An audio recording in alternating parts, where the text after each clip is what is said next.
When I was 35, I had planned a trip to go to Jamaica with my husband. And 2 weeks before we were going to go, he informed me that his work was far too busy for him to go. This was in about 1998, and he had an internet business that he was starting, and things were much too busy for him to go.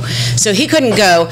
I went nonetheless. And while I was in this lovely place, this house cantilevered over the Caribbean, I tried to call him numerous times, and he didn't answer. This was pre-iPhone, and so I assumed that there was a problem with the answering machine. He was, in fact, too busy. He didn't answer for whatever the reasons might be. And the night that I came home, it was February, it was icy. I took a cab from Logan, and I sort of slid in the cab up to the front door, and I looked up at the windows, and I saw this kind of eerie shadow of him in our fourth-floor apartment.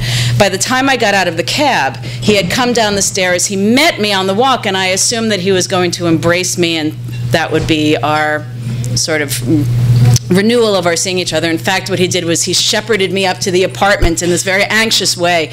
And when we got up there, all the while my saying, "What's going on? Did something happen?" We got up to the apartment, and he said, "I think you better sit down." I hadn't taken off my coat, and I said, I'm not sitting down. What's going on? And he said, "I want a divorce, and I don't want to talk about it." And I still didn't sit down, and he said, "Do you want a drink?" And I said, "I don't want a drink." And I noticed he had a picture of his dead mother next to the futon, which he'd been sleeping on, because that was in the days when we all still had futons.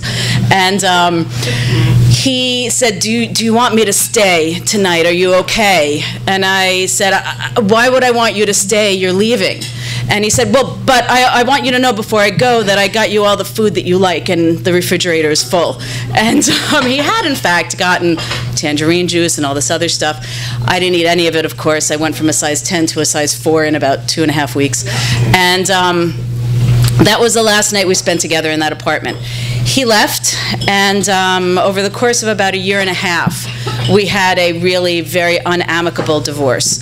And the first gift was, in fact, the divorce. For anyone who's had one, you might recognize that as being familiar.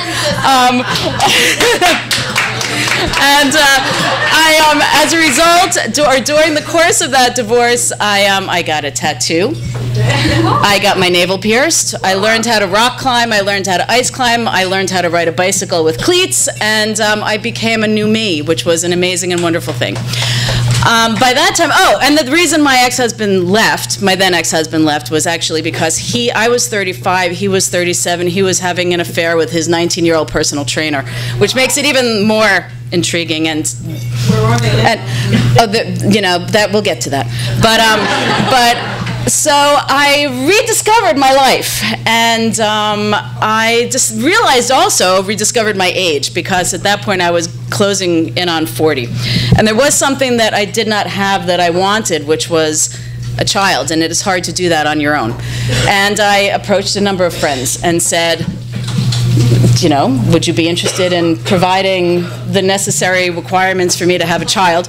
And they all declined. And so I realized that this is what I needed to do, is to take my life into my own hands. And so I began investigating sperm donors online. There are tens of thousands of choices. People who own Tahitian tent villas and have, 1,400 SATs and have gone to Ivy League schools.